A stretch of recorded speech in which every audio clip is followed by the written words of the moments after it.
Welcome to another video और ये है जुत्सु काइसेन के सीजन 2 का एपिसोड 23 का रिव्यू। तो चलिए जानते हैं क्या हुआ कहानी में आगे जुत्सु काइसेन के।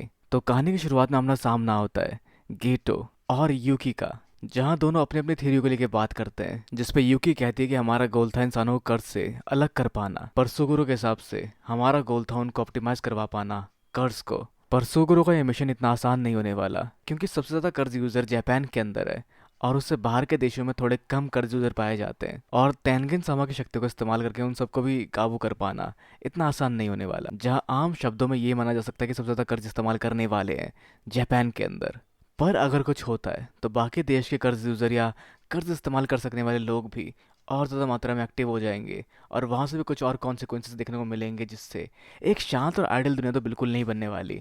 और ये वैसी दुनिया नहीं जिसका सपना देखा था कभी भी यूकी ने। पर सुगुरु को इससे फर्क नहीं पड़ता, उसके सपने कभी ऐसे थे ही नहीं। पर ये वैसे सुगुरु नहीं, कोई और ये जो कर्ज उसके शरीर पर काबू कर चुका है वो है ये। तो उसने ना तो कभी किसी शांत दुनिया का सपना देखा था और ना ही किसी आइडल दुनिया का। उसकी पॉसिबिलिटीज कुछ भी हो सकती है, नॉन सोर्सियर्स, कर्ज स्पिरिट या इंसान कर्ज स्पिरिट के फॉर्म में भी। और वैसे ये सब इस हद तक लिमिटेड नहीं है, जहाँ उसने काफ़ी सारी चीज़ें ट्राई की थी, जैसे खुद से ही इंसान बनाने की कोशिश भी उसने की थी, पर उसके वो सब तरीके बिल्कुल काम नहीं आए, और वैसा कर पाना उसके काबू से बाहर निकल चुका था, जिस वजह से वो टेक्निक उससे एक्सट्रैक्ट हो गई। जहाँ शायद वो महितो की बात कर रहा है, पर अब महितो दोबारा उसे मिल चुका है और शायद उसने उसकी उस कमी वाली टेक्निक को अपने से बाहर निकाल दिया उजुमाकी के इस्तेमाल से। और जिसके बाद वो इस्तेमाल करता है आइडल ट्रांसफॉर्मेशन टेक्निक का, जिससे कुछ रोशनी निकलती है जो एक आकार बनाकर आसमान पर फैल जाती है, जो एक लॉन्ग रेंज एक्टिवेशन टेक्निक थी। तो ये टेक्निक को काफी हद तक अचीव कर पाया महितो को ऑब्जर्व करने की वजह से। जहाँ वैसे काफी हद तक महितो की टेक्निक एनहांस होने के पीछे इतादुरी का हाथ भी कहा जा सकता है, जिसने उसे लड़ाई की और उसको इस हद तक इवॉल्व किया, जिसके बाद उसको ऑब्जर्व कर लिया सुगुरु ने। और अब उसकी टेक्निक के इस्तेमाल से वो इस्तेमाल कर रहा है आइडल ट्रांसफॉर्मेशन का कुछ नॉन सोर्सर्स के ऊपर, जिन सभी को उसने एडवांस में मार्क किया था, जिसमें से एक होती है फुशिगिरो की बहन भी। तो उसने लोगों को मार्क कैसे किया? तो यहाँ कुछ लोग होते हैं यूजी तादोरी की तरह, जो कर्ज ऑब्जेक्ट निगल लेते हैं, और कुछ जुनपे यूशिनो जैसे भी होते हैं जिनके पास टेक्निक्स होती है, पर वो एक सोर्सर की तरह नहीं सोचते। तो उसने उन दोनों तरह के लोगों को ही एक सोर्सर की तरह सोचने लायक बना दिया। तो पहले वो वैसल बने, फिर वो इस्तेमाल करना सीखेंगे कर्ज का, और फिर बाद में वो जिस भी कर्ज ऑब्जेक्ट के वैसल है उन कर्ज ऑब्जेक्ट के ऊपर की सील को हटा दिया जाएगा। तो सुगुरु जब मार्किंग कर रहा था तो कुछ लोग उसके कर्ज एनर्जी की वजह से अनकॉन्शियस भी हो गए थे, जो सभी अब दोबारा जागेंगे, और उन्हें कर्ज एनर्जी बेहतर समझाने के लिए ये उनका मुकाबला करवाएगा आपस में, जो मुकाबला जिंदगी और मौत का होगा, और जिससे अंदाजा लगा सकते हैं हजारों की मात्रा में यूजी तादोरी जो सभी तबाही मचाने के लिए निकलेंगे। पर जिस पे यूकी कहती है कि तुम इंसानों की रैशनैलिटी को नहीं समझते, वो ऐसे ही तुम्हारी इच्छाओं से एक दूसरे को नहीं मारेंगे। खैर, जो सब पहली भाप चुका सुगुरु, और वो इस सब का इस्तेमाल अपने हिसाब से कर ही लेगा। तो अब बस यूकी के पास एक ही जवाब है, और वो है पीटना सुगुरु को, जिसके लिए वो साथ मांगते तादोरी का। पर तादोरी अभी नहीं हिल पा रहा उस आइस कर्स टेक्निक की वजह से। लेकिन तभी वो आइस कर्स टेक्निक पानी बन जाता है, क्योंकि उसका यूजर पॉइजनड है चोसो के ब्लड पियर्सिंग टेक्निक की वजह से, जिस टेक्निक में उसका खुद का ब्लड था जो पॉइजन ब्लड था। तो जिससे बाकी सब दोबारा इस जंग को कंटिन्यू करने के लिए ऑलमोस्ट तैयार है। पर सुगुरु उनसे ज्यादा तैयार है, जो अपनी बहुत सारी शक्तियों का इस्तेमाल करते हुए वहाँ आइडल ट्रांसफॉर्मेशन वाले बहुत सारे कर्ज अपनी शक्तियों से ला देता है, जो हर तरफ फैलकर इनकी ओर बढ़ रहा होता है। तो जहाँ सुगुरु सातारू को लेकर अपने साथ निकलता है वहां से, जिस पर तदोरी गोचू सेंसे को पाने के लिए उसकी तरफ भागता भी है, लेकिन उसका कोई फायदा नहीं होता। तो अब आगे इन सब इंसिडेंट्स के बाद इन सब को लेकर काफी हद तक चर्चा चलती है न्यूज में भी, जो इंसिडेंट टोक्यो में हुआ, जहाँ मोस्टली लोगों को लग रहा है एक फेक न्यूज है, पर फिर भी जो भी है वह वो काफी हद तक क्वेश्चनेबल था। और ऊपर बैठे हाई अथॉरिटीज भी इसका जवाब क्या देगी आम जनता को, इस बारे में सोचने में लगी पड़ी है। जहाँ जापान की मेन सिटीज की बहुत सारी जगह खाली हो चुकी होती है, और बाकी लोग इस सब न्यूज़ को देख के काफी हद तक अपने अपने ओपिनियन बना रहे होते हैं,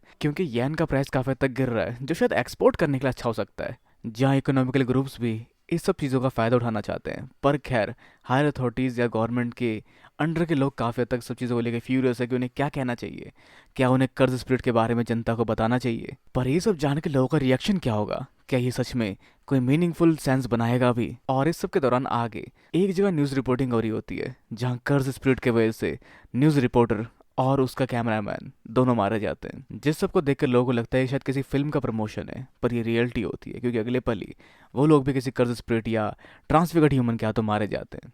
तो इस सब दौरान आगे के बच्चे एक डिपार्टमेंटल स्टोर पे कुछ खा पी रही होती है, जिसको एक आवाज आती है जो कहती है बाहर आ जाओ, यहाँ खतरा है, तुम्हारे भाई बहन सभी यहाँ पर है। पर उसका कोई भाई नहीं है, पर वो फिर भी उसको कन्विंस करने की कोशिश करते हैं। इसकी तरफ बढ़ती है वो बच्ची, ये सोच कर कि शायद उसको उसकी मदद की जरूरत पड़ने वाली है, और पानी लेके बढ़ती है उसकी तरफ। पर बाहर वो लोग पूरा का पूरा मामला लेके बैठे होते हैं इसको खाने के लिए, और इससे बात करने वाली चीज सिर्फ एक छलावा थी। हाँ, लेकिन पर इससे पहले वो चीज इसको खा पाए उसको कोई रोक देता है, जो होता है यूता, जो इस बच्चे से ही मिलता है जो यहाँ तक चल कर आई है। और उस दौरान पीछे खड़ा हुआ कर्ज स्पिरिट इसको खाने की प्लानिंग कर रहा होता है, लेकिन उसको रोकती है रीका। तो वैसे आगे यूकी कुछ कह रही होती है, जहाँ वो अपने सपने के बारे में कह रही होती है, जहाँ वो अब सामना करेगी तेनगेन सामा का भी, क्योंकि वो चाहती थी कि कर्ज स्पिरिट इस दुनिया से गायब हो जाए।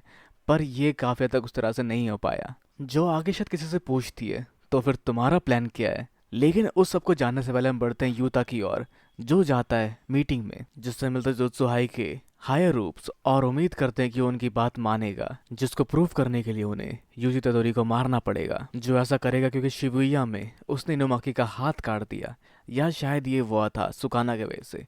पर खैर चाहे जो भी हो, उस बारे में इनुमाकी खुद कुछ नहीं कह सकता, और यूता इनुमाकी का काफी अच्छा दोस्त है जो उस पर अत्याचार को नहीं सहेगा। तो वो इस मिशन को करने के लिए तैयार है। तो आगे जोत्सु हेडक्वार्टर्स में नोटिस जारी हो चुका है। तो पहले कंफर्म किया जाता है कि सुगुरु जिंदा है, जिसे मारने का काम सतारू को दिया गया था, जिस वजह से सतारू भी सब पे मिला हुआ है। तो नोटिस का दूसरा हिस्सा ये कहता है कि सतारू गोजो भी को-इंस्पिरेटर है शिबुया इंसिडेंट का, जिस वजह से उसे परमानेंटली सॉर्सरी से बाहर निकाला जाता है, और अगर कोई इसे अनसील करेगा तो वो भी एक तरह का गुनाह ही माना जाएगा। तीसरा, प्रिंसिपल को भी इसमें शामिल माना गया और उसको भी डेथ पेनल्टी दी जा रही है, जहाँ जोत्सु हाई के सभी लोग काफी हद तक कॉन्स्पिरेसी थ्योरी रच रहे हैं गोजो सतारू को अपने रास्ते से हटाकर रूल को दोबारा अपने हाथ में लेने की।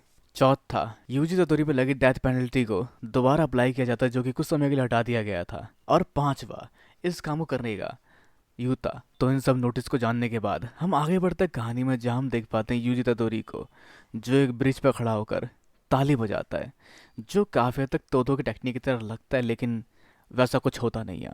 तो इस सब के साथ शिबुया इंसिडेंट का गेट क्लोज होता है, और शायद ये अंत है इस सीजन का, जहाँ हमें वेट करना पड़ेगा नेक्स्ट सीजन का ये जानने के लिए कि क्या यूता इनका साथ देगा या कुछ और होगा आगे, क्योंकि प्रिंसिपल की जान भी दांव पर है, और साथ में सतारू को बाहर निकालना भी अब अलाउड नहीं है। तो खैर आप क्या सोचते हैं क्या हो सकता है आगे जो काइसन के आने वाले सीजन्स में। अपने विचार में नीचे कमेंट बॉक्स में बिल्कुल हमारे वीडियो को लाइक शेयर और सब्सक्राइब करना भी बिल्कुल ना भूलें।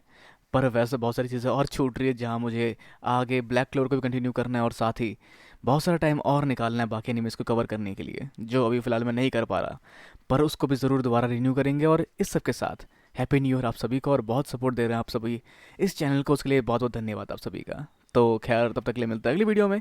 Sayonara and have a nice day.